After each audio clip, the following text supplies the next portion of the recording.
নমস্কার বন্ধুরা, নতুন একটি ব্লগ নিয়ে হাজির হলাম। আবার কদিন থেকে ভীষণ গরম পড়েছে, তাই আজকে একটু বাটা মাছে হালকা পাতলা ঝোল করে আপনাদেরকে দেখাবো।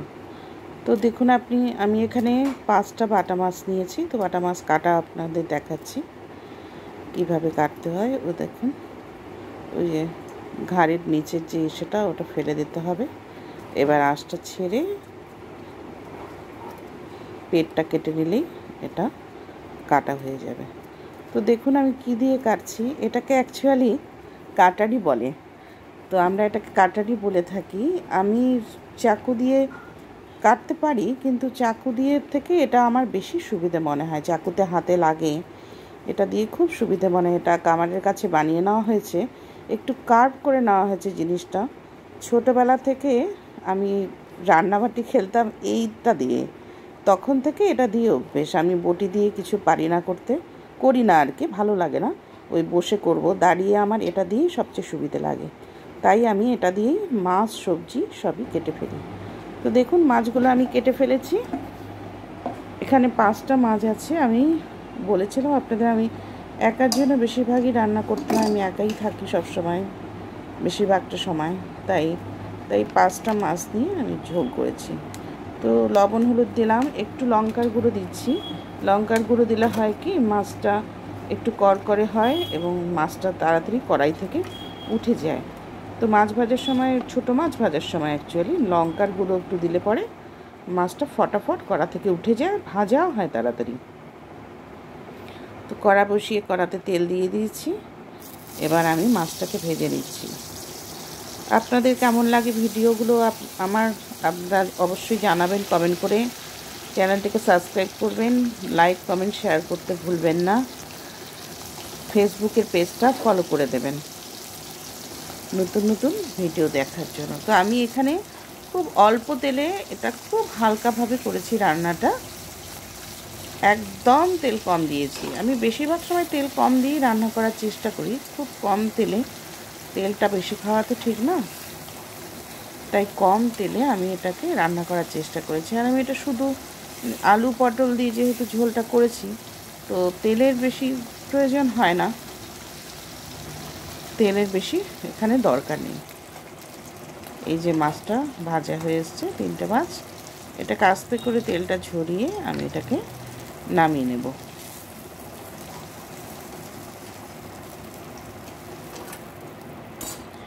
আপনাদের আমি যে কাটারি গল্পটা করছিলাম সেটা হচ্ছে, ছোটোবেলা তো রান্নাবাটি খেলতাম আমরা। তো বাড়িতে অনেক লোক ছিল, কখনো রান্নার কাজের প্রয়োজন হতো না সেরকমভাবে। তো ওই কাটারি আমার ঠামা সেই কামারের কাছ থেকে এরকম একটা বানিয়ে দিয়েছিল, যাতে করে হাতে না লাগে। তো ওখানে ওটা কাটারি বলেই সবাই জানে, কাটারিই বলে এটাকে। তো হাতে না, এটা এখন আমার এমন অভ্যেস হয়েছে, আমি যেখানেই যাই সেখানেই কামারের কাছে এরকম একটা বানিয়ে নিই। চাকু দিয়ে হয় কি, চাকু দিয়ে কাটলে পরে ছুলতে গেলে ধার পেছনটা লাগে হাতে, কিন্তু এটা এত সুন্দর জিনিস, কার্ভ থাকার জন্য লাগে না। কালো জিরা ফোড়ন দিয়েছি, আলু পটলটা দিয়ে দিলাম। আলু পটলটা আমি একটু ঢেকে ঢেকে ভাজবো, যাতে করে পটাপট হয়ে যায়, খুব বেশি জলের প্রয়োজন হয় না। তো কামারের কাছে বললেই এরকম বানিয়ে দেয় ওরা। যদি বলা হয় একটু কার্ভ করে আপনি একটা চাকু বানিয়ে দেবেন, তো ওরা বানিয়ে দেয়। আমি এর আগে কল্যাণীতে গিয়েও একটা কামারের কাছে ওরকম বানিয়ে নিয়েছি।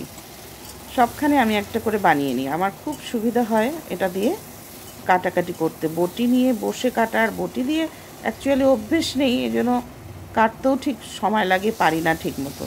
এটা দিয়ে খুব তাড়াতাড়ি হয়ে যায়। আমি কাঁঠাল এঁচোড় কাটা থেকে শুরু করে সবটাই, মাছটা সব এটা দিয়েই কাটি। তো দেখুন অনেকটা ভাজা হয়ে এসছে।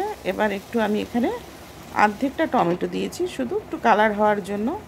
আর ঝোলটা, টমেটোটা একটু শক্ত শক্ত ছিল, একটু টকটক হবে, এই জন্য একটু অর্ধেকটা টমেটো দিয়েছি। এখানে খুব বেশি মশলা দেবো না, শুধু একটু জিরে বাটা ছাড়া আর কিছুই দেবো না। আর লঙ্কার গুঁড়ো দেবো একটুখানি কালার হওয়ার জন্য, জাস্ট কাশ্মীরি লঙ্কার গুঁড়ো একটু দিয়েছি, একটু কালার আসার জন্য। কালারটা হলে পরে খেতে ভালো লাগে, দেখলে কথাই আছে না, আগে দর্শনধারী তারপরে গুণ বিচারি।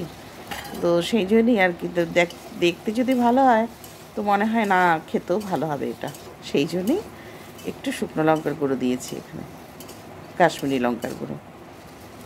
যাই হোক, এটা মোটামুটি ভাজা হয়ে এসছে। আমি এখানে একটু গরম জল দিয়ে দেব, আর খুব বেশি জল দেব না এটাতে, যেহেতু অল্প আর ঢাকা দিয়ে দিয়ে করেছি, যেন মোটামুটি সেদ্ধ হয়ে এসছে। কাঁচা লঙ্কা দিয়ে দিলাম, খুব ভালো হয় খেতে, হালকা ঝোল। গরমের দিনে সবসময় হালকা খাওয়াই ভালো, রিচ খাওয়াটা তো হজম করা যায় না গরমে, ডাইজেস্ট হতেও সময় লাগে, খুব অসুবিধা হয়, এই জন্য হালকা খেলেই ভালো। তো আমি জল দিয়ে দিলাম এখানে, অল্প জল দিয়েছি, খুব বেশি জল দেব না, দিয়ে একটু ঢাকা দিয়ে তারপরে ফুটে উঠলে পরে মাছটা দেব। মাছটা দিয়ে আর বেশি করার দরকার নেই, একটু এই তো হয়ে গেছে, সেদ্ধ হয়ে গেছে আমার সবজি। আলুটা একটু সেদ্ধ হতে সময় নেয়, তো আলু মোটামুটি সেদ্ধ হয়ে গেছে। কাঁচা লঙ্কার যে ফ্লেভারটা, এখানে আমি ধনে পাতাটা তো কিচ্ছু দেবো না, কাঁচা লঙ্কা আর মাছের ফ্লেভারটাই ঝোলটা বেশি সুন্দর হবে খেতে, ধনে পাতা দেওয়ার এখানে কোনো দরকারই নেই। তো দেখুন হয়ে এসছে, কালারটা কি সুন্দর এসছে, লালচে লালচে, তো কালারটা দেখেই খেতে ইচ্ছে করে। আর এগুলো টাটকা মাছ, তো টাটকা মাছে অন্য কিছু দরকার হয় না, মাছেরই একটা সুন্দর গন্ধ থাকে, সেটাই ভালো লাগে। তার মধ্যে কাঁচা লঙ্কা পড়লে কাঁচা লঙ্কার একটা ফ্লেভার আছে। আলু সেদ্ধ হয়ে গেছে, আমি এবার ঝোলটা নামিয়ে দেব। তো সবাই ভালো থাকবেন, গুড বাই।